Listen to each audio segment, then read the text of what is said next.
Hey everyone, welcome back. One of the coaches at Unga Academy here. And today we're going to be talking, as usual, about this week's market developments. Before we begin though, I invite you to please subscribe to our channel if you haven't already done so. And leave us a like to this video as well. Thanks so much. Hi, we are the Unga Academy, and we teach traders how to make money in the markets. Our founder, Andrea Unga, had been struggling with trading for years until he developed his automated trading method, which he used to become the only 4-time world trading champion. Subscribe to our channel for free tips and tricks. So, another busy week in the markets, marked by volatility, especially for the equity indexes. You can see in this chart that the Nasdaq is close to the recent lows, with both short-term and long-term volatility at the 100th percentile. You can also see this from the standard deviation trend. So negative 3% for the Nasdaq, negative 2.2% for the mini S&P, and both at key levels. Well, better with the European stock exchanges, which remain stable, the Euro stocks and the DAX, which was slightly positive. However, you can see that the performance of the European stock exchanges in this period was better than the performance of the American stock exchanges.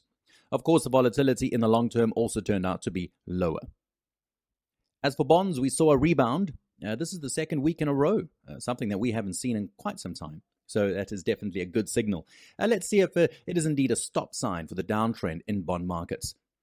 On to energy, and we have, plus 2.5% for crude oil, plus 5% for natural gas, which is still very close to the recent highs. Instead, gasoline and heating oil recorded downturns. On the other hand, metals registered an upward trend. It has been many weeks since these underlying assets went down, and now there seems to be an upswing. However, this doesn't change the fact that they were among the weakest sectors this past year. As for the meat market, lean hogs recorded a positive 4.2%, 4.7% for sugar. Soft commodities have been doing quite well in the last period, and cotton continued to be close to the highs that it recently touched. Then we have the grains, where there continues to be pressure on wheat, although it only moved 0.3% this week. Soybean meal also rose 4.7% instead, which, as you can see, has had a decent bullish week.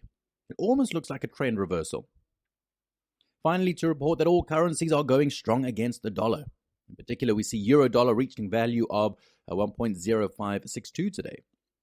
Now, these are generally movements of a certain magnitude because, almost a 2% on currencies, such as the Australian dollar or the British pound, for example, is certainly not a common thing. Finally, Bitcoin, it's essentially remained unchanged this week. It's in this trading range at the moment. So it's consolidating around a value of $30,000. Look, we'll see what happens next and whether it can recover from this nasty slide that sent it down from 38,000 to a low of 26,000. Let's take a look at the implied volatility trend. Now, these are the volatility indexes on the SPX, and you can see that little has changed since last week. The term structure seems to want to go back into contango. However, this is a mixed situation. It isn't very clear, to be honest, and it is in the making. We see that the VIX currently has a value of 28.64.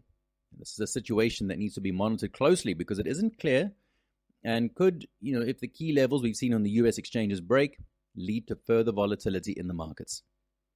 Now let's turn over to the rollover calendar for the coming week, which, as you can see, is quite busy. We have the rollover on energy futures. We've already rolled over crude oil. So we'll roll over natural gas on the 23rd, followed by heating oil and gasoline on the 25th. After that, also on the same day, rollovers for Bitcoin and Ethereum. Also on the same day, all bonds. So all bond futures from 2 years to 30 years. And also on the same day, rollover for gold future. And finally, on the following day, the 26th, rollover for live cattle and lean hogs. Well, guys, before we say goodbye, I'd like to leave you with a tip. If you're interested in systematic trading, take a look at the link in the description below. You'll be able to attend a free presentation by Andrea Unga, who will introduce you to his method, which has enabled him to win the World Championship of Real Money Trading 4 times. In addition, by covering only the shipping costs, you can get the bestseller, the Unga Method, or register for a free strategy session with one of our tutors.